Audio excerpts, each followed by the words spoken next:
السلام عليكم ورحمة الله وبركاته دمانتين مركل كسر دوادا برا عالمك حلقة دي سيلا بيتمناد تاسع أن مانتا أوغاه لدونا ودنك بنغلاديش داوده فضلا سوف لو قرأ برا عالمك مهد سند balse marka hore sidaad nooga barateenba aan ku bilowno calanka dalka Bangladesh wuxuu xagga naqshada soo shabahaa midka dalka Japan calamada labadan wadan ayaa kaliya ka kooban laba kalar waxayna isaga mid yihiin ama wadaagaan goobaabinta gaduudan ee bartamaha ay ku leeyihiin labadan calan kalarka cagaaran ayaa wuxuu taagan yahay dhulka cagaarka ah oo sidoo kale carroosanka ah ee Bangladesh kalarka gaduudanna wuxuu taagan yahay ama calaamad u yahay qorraxda Bangladesh waxay ku taallaa qaaradda Aasiya waxayna dhanka bari ka xigtaa wadanka Hindiya Bangladesh waxay sidoo kale xuduud aan ballaarnayn la leedahay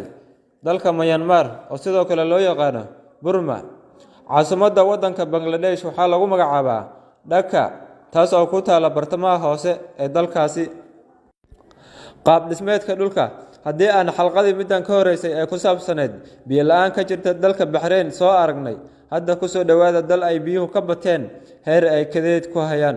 dalka aan idin sheegayo waa dalka maanta miiska inoo saaran ee Bangladesh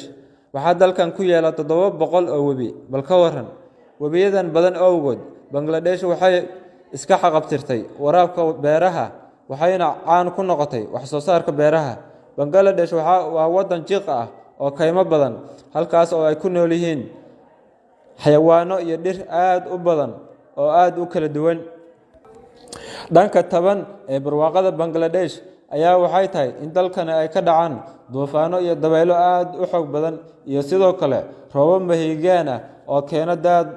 keena daad aad u fara badan marka ay sidaan dhacdo ama daadadkan ay soo fatahmaan laba meelood oo kamid ah magaalooyinka dalkan ayay daadadkan buux dhaafiyaan ama qariyaan daadadkan ayaa sidoo kale waxay keenaan ama sababaan in dalku burbur hantiyeed isgaarsiinta oo lunta biyihii la cabayay oo la waayo iyo sidoo kale cudurro ka dhasha fatahaadahan dadka Bangladesh waxaa ku nool dad gaaraya 160 milyan boqolkiiba 98 kamid ah dadkan ayaa dadka asal ahaan ka soo jeeda wadankan ee Bangaaliga loo yaqaano dadka wadanka ku nool ayaa u badan muslimiin heer lagu qiyaaso inay ka yihiin boqolkiiba 86 dadka guud ee ku nool wadankan badankoodna waa muslimiin sunni ah saaxiibada dalka Nepal ayay Bangladesh ganacsi fiican la leedahay muwaadiniin badan oo Bengali ahna waxa ay ka shaqeeyaan jasiiradda Maldives Bangladesh waxay xiriir fiican la lahayd wadanka Myanmar laakiin wuxuu xiriirkan xumaaday goortii ay Myanmar bilowday inay gumaado muslimiinta